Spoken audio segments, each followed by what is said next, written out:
purslane comes back year after year. It's a volunteer in my garden, so technically, I guess you could call it a weed, and it is beginning to choke my beautiful soybean plants, so I've got to pull it up. But we are not going to let it go to waste because it's actually one of the most nutritious things growing in the garden. Today, we'll put it to good use by making one of my favorite salads with it. It's a Mediterranean salad called a fattoush. It's best to harvest purslane before it goes to seed, and you can see that these are starting to blossom, so this is the time to pick it. So instead of dumping them on the compost, we're going to harvest the purslane and we'll make a wonderful salad with it. Okay, I think we got enough. Purslane is possibly the most nutrient-dense plant on Earth, and it grows in nearly every climate zone. The leaves and stems are loaded with antioxidants, minerals, omega-3 fatty acids, fiber, and other cancer-preventing compounds. You can use it in soup, pickle it, or dry it into a powder. There's nothing better, though, than eating it fresh picked and raw in a delicious salad. I think the reason I love this fattoush salad so much, besides the fact that it's really delicious, is that it brings back a very strong memory for me of enjoying it with my cousins at a restaurant called Aldar in suburban Philadelphia. By reproducing it here, it brings back that cherished memory. And it's also a great way to use all that purslane from the garden.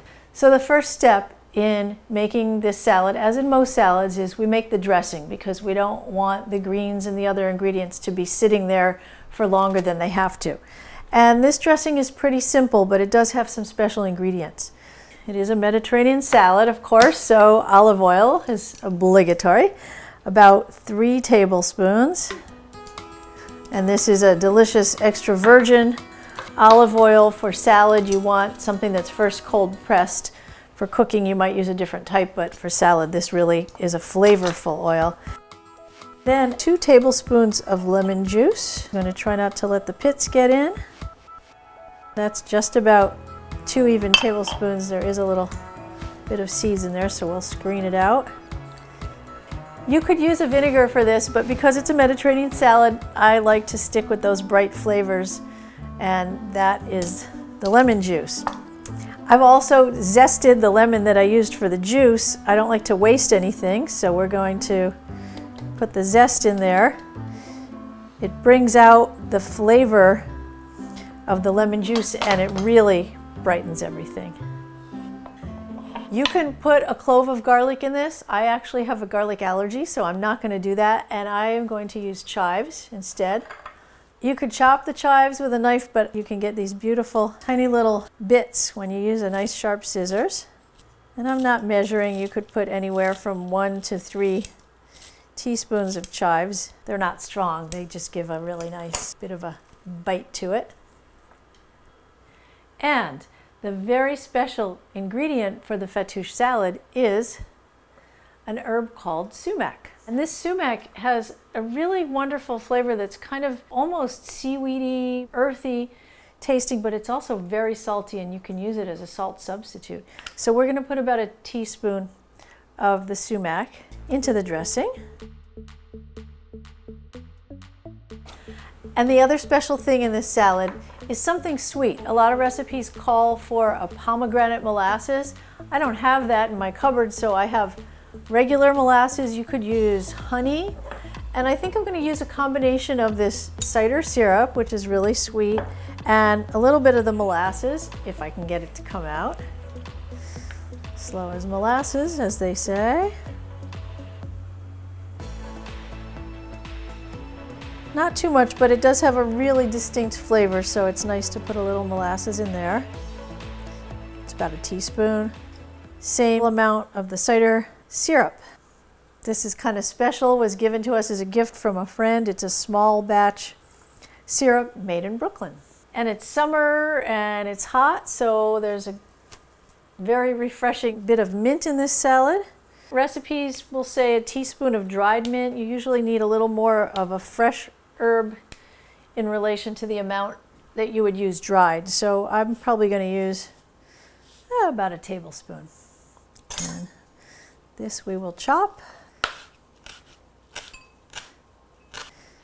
Yeah, that's about a tablespoon. Fattoush is one of those Middle Eastern kind of staples that everybody has their version of.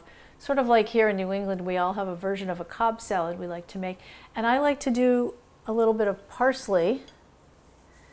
Kind of balances out the mint, especially because these herbs are all in season now and we have them growing right outside our door. It's great to use them when they're so fresh. Okay, that's probably enough.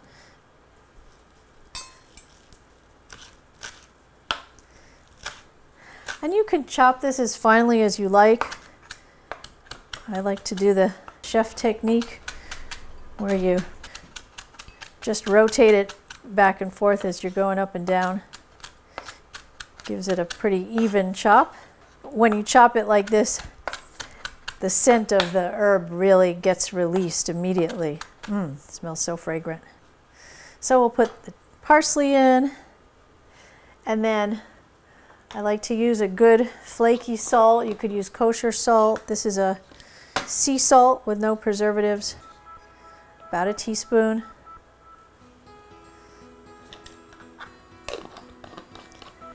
And some fresh ground pepper. Okay, and we'll whisk it up. And that molasses makes it kind of thick, almost like a barbecue sauce. And let's taste it. Little finger. Oh, it's delicious. A little sweet, but also spicy and tart from the lemon juice, and the Zartar gives it a nice zing. And now we're ready to assemble the fresh ingredients for the salad. We've harvested this lettuce today from our garden. Usually you would use a crunchy, crispy lettuce like a romaine in a fattoush. These are romaines, but they're kind of more tender than what you would probably get at a grocery store. And you can chop it. I just like to kind of shred it with my hands. All right, that's about a cup of romaine. And then the purslane.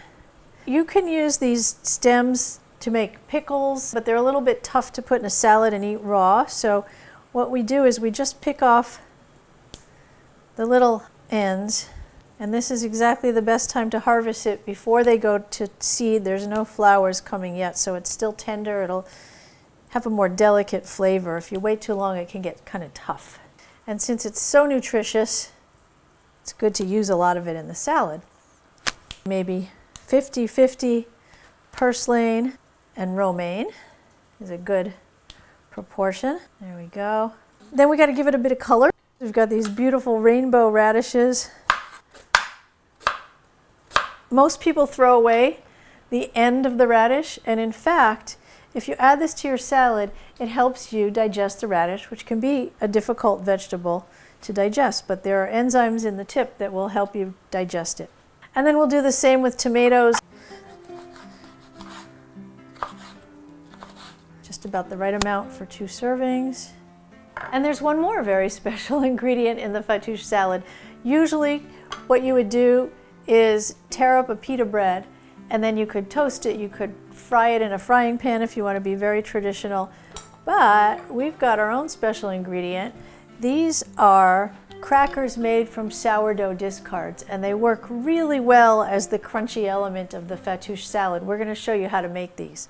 You want to put about half of them in the salad, kind of a big handful of crackers, but only use half of them now, and that's because when we add the dressing, they might get a little soft, so we like to add some more at the end that are going to stay really crunchy.